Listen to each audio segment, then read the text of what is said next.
Hey, you stop right there and put down that bag. I'm sure you stole it just like you stole that uniform. What? No, this is my uniform. Don't play coy. Drop the bag. Sailor, let's check what you're hiding. Sir, I have nothing to hide. Hand it over. Sir, that's my bag and this my uniform. I just got off a flight. What's the problem? The problem is it doesn't add up. People like you don't walk around looking like that unless it's a scam. Excuse me, I am a commissioned officer. You can't be serious. I assure you this is official protocol. This is ridiculous. Regulations must be followed. The humidity in the briefing room was thick enough to choke on, a stark contrast to the recycled air of the transport plane waiting on the tarmac. Baker Clare stood at attention, her gaze fixed on a point just above the Admiral's head. She wasn't looking at the maps or the digital displays. She was mentally checking the seals on her sea bag. 18 months of dust, salt, and things she wasn't allowed to talk about were packed into that canvas. Now, the mission was officially over. "You're officially off the clock, Chief," Admiral Silas Thorne said, sliding a final set of travel orders across the table. His voice was gravelly, the sound of a man who had spent 40 years giving orders that sent people into harm's way. "The DoD has your transit tracked. You got a window to get home for this wedding, but remember, the transition back is the hardest part of the op. Don't let your guard down, but don't treat every civilian you see like an insurgent either." Claire took the papers, her fingers brushing the crisp edges. She hadn't seen her brother in nearly 2 years. The last time they spoke, it was through a burst transmission satellite phone that cut out every 30 seconds. He was getting married in 48 hours, and she was currently 5,000 miles away. The weight of the 18 months she was leaving behind felt heavier than her gear. She had lived in a world where every shadow was a threat, and every loud noise was a reason to reach for a sidearm. Now, she was expected to put on her dress whites and smile for family photos. "I can handle a wedding, sir," Claire replied, though her voice sounded hollow even to her own ears. "I'm not worried about the wedding, Baker. I'm worried about the travel," Thorne countered. He looked at her medals, specifically the new one she'd earned during the deployment. "You're traveling high profile. You look like a recruitment poster. People are going to stare. Some will be grateful, and some will be looking for a reason to be a problem. Stay focused on the destination." She nodded, tucked the orders into her pocket, and walked out. The sun hit her as she stepped onto the flight line, blinding and brutal. She felt the vibration of the jet engines in her teeth. This was the last time she'd breathed this air for a long time. She was heading into the world of civilian queues, delayed flights, and people who had no idea what it cost to keep a border quiet. She checked her watch, a rugged, specialized piece of tech that did much more than tell time. It was her lifeline. If she pressed a specific sequence of buttons, the Pentagon would know her exact coordinates within seconds. As she climbed the stairs to the transport, she felt a strange twitch in her hand.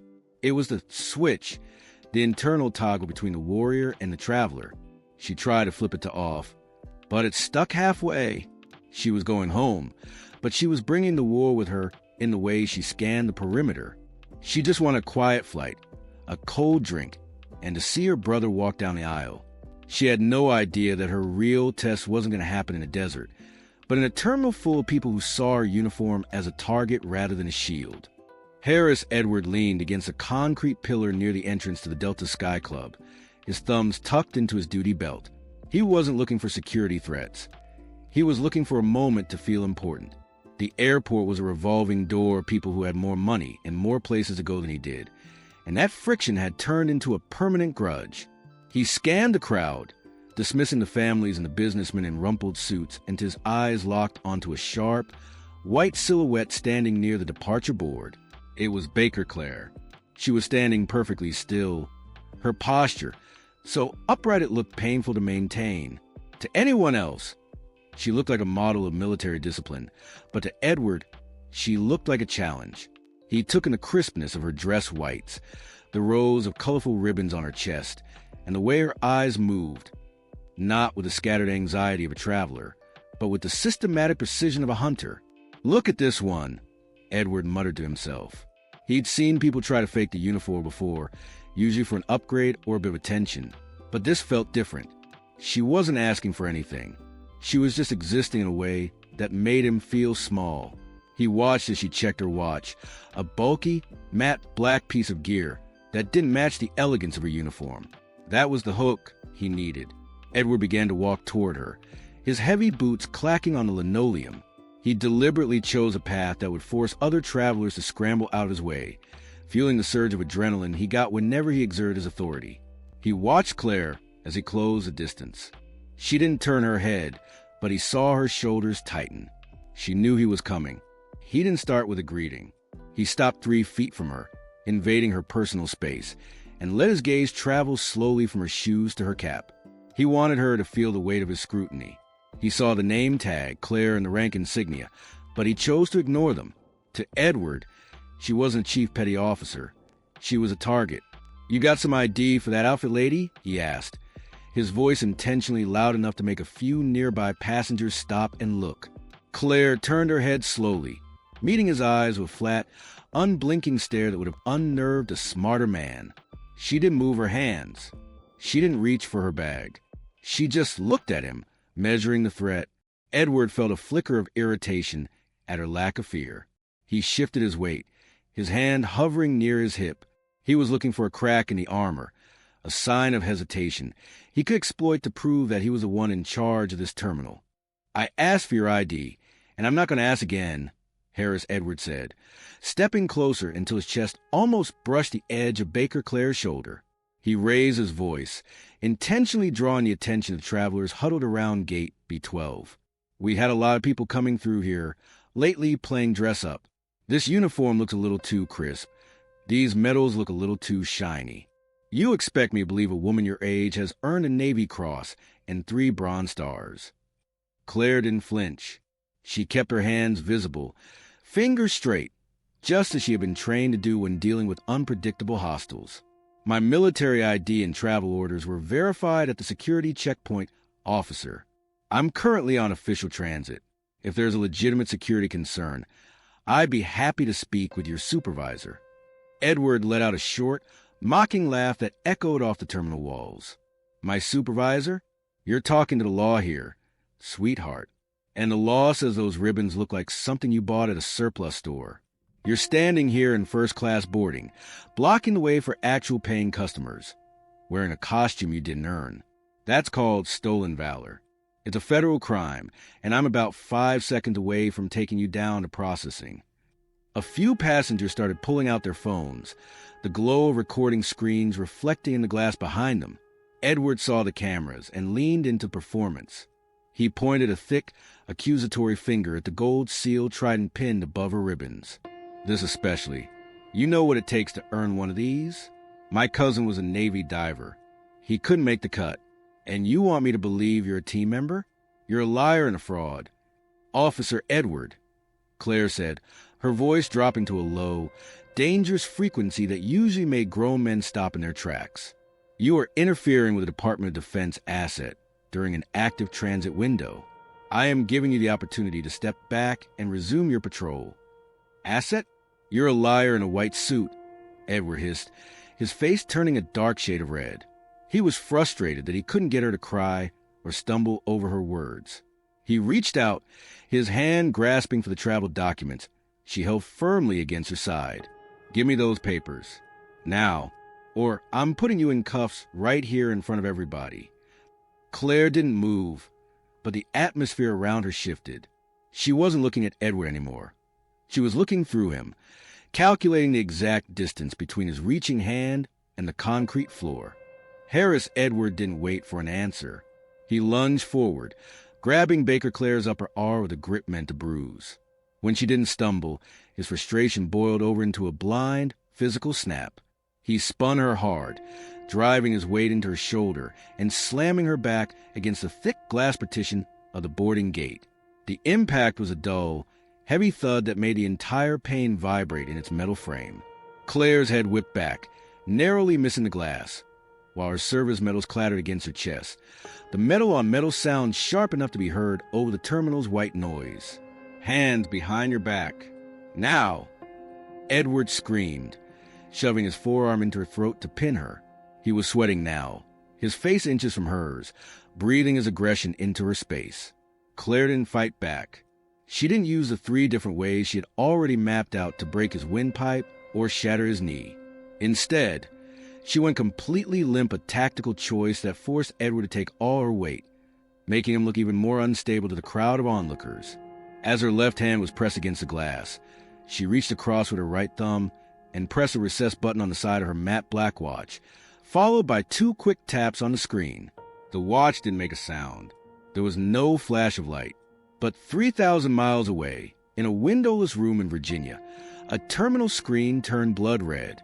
A high-frequency asset-compromised beacon began broadcasting her biometric data, her precise GPS coordinates, and a live audio feed of Edward's heavy breathing and the insults he was still hurling. "You think you're special because of the suit?" Edward hissed, reaching up to yank at the SEAL Trident on her chest. "You're nothing. You're a fake." He forced her wrists together, the steel of the handcuffs biting into her skin. He was so focused on the feeling of the metal clicking shut that he didn't notice the sudden silence that had fallen over the gate agents. He didn't see the head of airport security pale as he looked at his own tablet, which had just received a priority level override from the Department of Defense. Edward was still gloating, believing he had won, while the beacon on Claire's wrist continued its silent, rhythmic pulse. He had 12 minutes of career left, and he was spending them tightening the cuffs on a woman who was currently being watched by a room full of people with the power to erase his future. The moment Baker Clare's thumb hit the recessed button on her watch, a silent digital handshake happened between the terminal's Wi-Fi and a secure server in Virginia. Inside the National Reconnaissance Office, a junior watch officer named Sarah Jenkins didn't see a decorative alert. She saw a terminal flash red with the asset compromised tag. There was no dramatic music, just the immediate clinical efficiency of a team trained for a high-stakes recovery. Claire's heart rate was spiked at 115 beats per minute, and her GPS coordinates placed her exactly at Gate B12 of the regional hub. "We have a Tier 1 asset in distress," Jenkins announced, her voice flat and professional. She didn't need to yell. Within seconds, a senior lead was behind her, looking at the live biometric feed. They could hear the muffled audio through the watch's high-gain microphone, the sound of Harris Edwards' heavy breathing and the rhythmic clinking of handcuffs. The system automatically pulled Claire's profile, flashing her recent deployment history and her current security clearance levels. She wasn't just a soldier. She was a specialized operator carrying sensitive data in her mental hard drive. The senior lead tapped a headset. "Get a direct line to the airport director. Tell them they have a rogue local officer interfering with a federal priority asset. I want a live video feed of that gate on the main screen now." On the monitors, the terminal security camera footage flickered into view. They saw a man in a poorly fitted security uniform shoving a woman in dress whites against the glass. They saw the aggressive posture, the finger pointing, and the total lack of professional restraint. To the team in Virginia, this wasn't just a local dispute. It was a breach of national security. They watched as Edward tightened the cuffs, unaware that his badge number was already being run through every federal database available. "He physically assaulted her," Jenkins noted, her fingers flying across the keys to initiate the legal shield protocol. "Local police dispatch is showing he hasn't called this in yet. He's off book. Notify the nearest JAG office and get the regional colonel on the horn," the lead ordered. "If that officer moves her to a secondary location before we intervene, this becomes a kidnapping of a federal officer. Tell the airport to freeze that gate. Nobody boards, and nobody leaves until our people are on the ground." While Edward was feeling powerful in the terminal, the digital machinery of the United States military was already moving to erase him. They weren't just tracking a location. They were preparing a surgical strike on his career. While Harris Edward was busy shoving Baker Clare toward a cramped security office, a quiet digital execution was already underway. In the windowless room in Virginia, analysts weren't just watching a live feed. They were dissecting Edward's life with surgical precision. They didn't need a warrant to look at what was already in the public record or shared government databases. Within 4 minutes, his entire professional history was laid out on a primary monitor. His record was a minefield of red flags that had been ignored by local precinct politics for years. There were 3 separate internal affairs investigations for excessive force, all settled quietly with non-disclosure agreements. There were half a dozen civilian complaints regarding racial profiling at the terminal, tucked away in folders that Edward thought were buried. The Pentagon's legal team didn't just find these files. They cross-referenced them with the live audio of him mocking Clare's service. They had him on record committing a civil rights violation against a Tier 1 operator on active orders. He's got a history of targeting travelers who can't fight back, the lead analyst noted, her voice cold and rhythmic. But he didn't realize Clare's travel orders are backed by a Title X authorization. That makes this a federal felony interference. The analyst began pulling his financial records and secondary employment logs. They found he'd been double-dipping, claiming hours at a private security firm while clocked in at the airport. It was a small-time grift, but in the hands of the Pentagon's JAG officers, it was a leverage needed to ensure he never wore a uniform again. They weren't just looking to get him fired. They were building a case that would make him radioactive to any employer in the country. By the 6-minute mark, a digital packet containing Edward's corrupt history, the live assault footage, and a formal federal detainer was sent directly to the airport director's personal terminal. The message was clear. Either the airport dealt with Edward immediately, or the Department of Defense would shut down the entire terminal for a security audit. In the world of high-stakes logistics, Edward had become a liability that needed to be liquidated.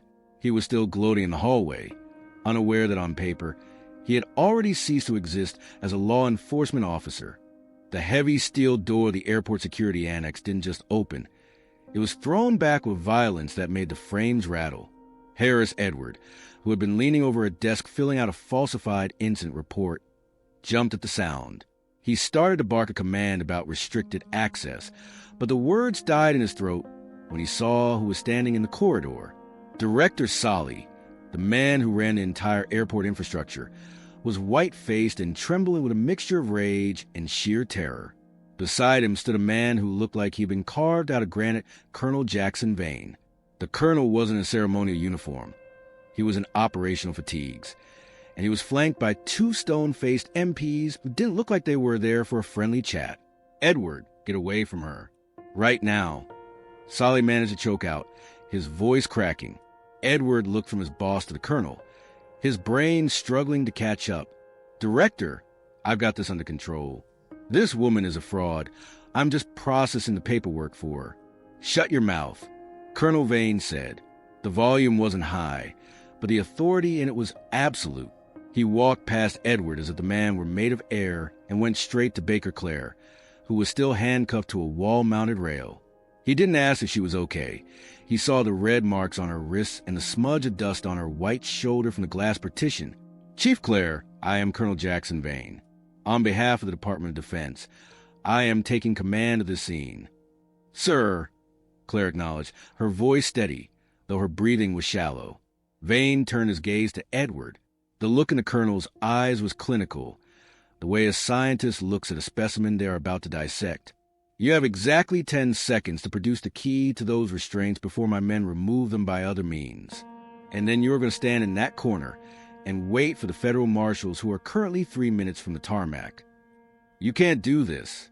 This is my jurisdiction."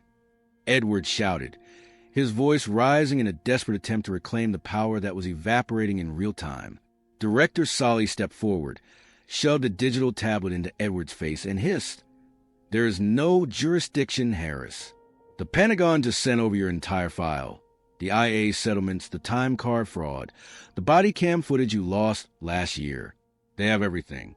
You're not just fired, you're a federal liability. You just assaulted a Tier 1 operator on active duty. Do you have any idea what you've done?" Edward looked at the screen, and for the first time, the arrogance drained out of him. He saw his own life, his secrets, and his career laid out in a clinical, irreversible digital trail. He reached for the keys on his belt with hands that wouldn't stop shaking. Colonel Vane didn't allow the processing to happen in the privacy of the security office. He signaled the MPs to march Harris Edward back out into the main terminal, right to the exact spot by the glass partition where the assault had occurred. The crowd of travelers had grown, and the silence that fell over the terminal was heavy as the group emerged. Baker Clare walked alongside the colonel, her wrists free, but her expression still fixed in that unyielding, clinical mask. Director Solly proceeded. Vane commanded.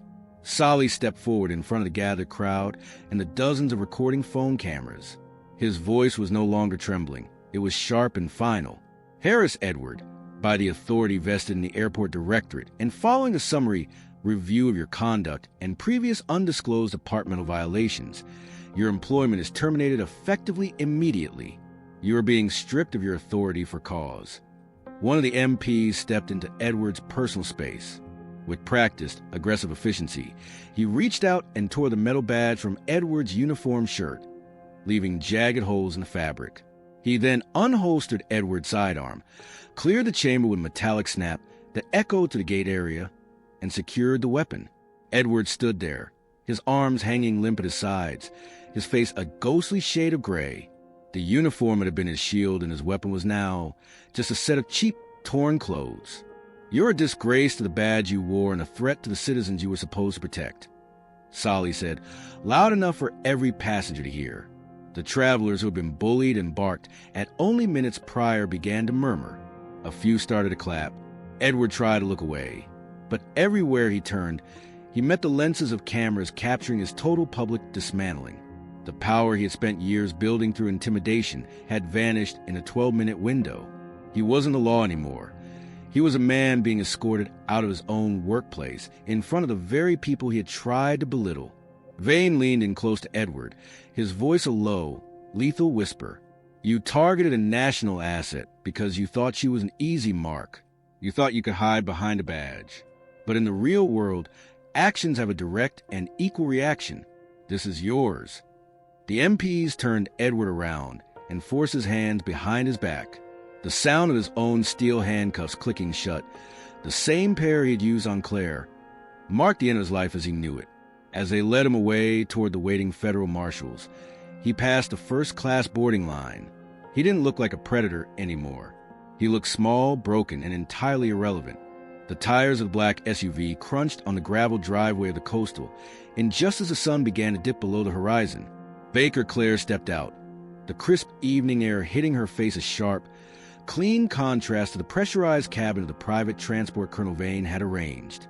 She stood there for a moment, her dress white still immaculate despite the scuffle in the terminal, and took a deep breath. For the first time in 18 months, the air didn't taste like sand or jet fuel.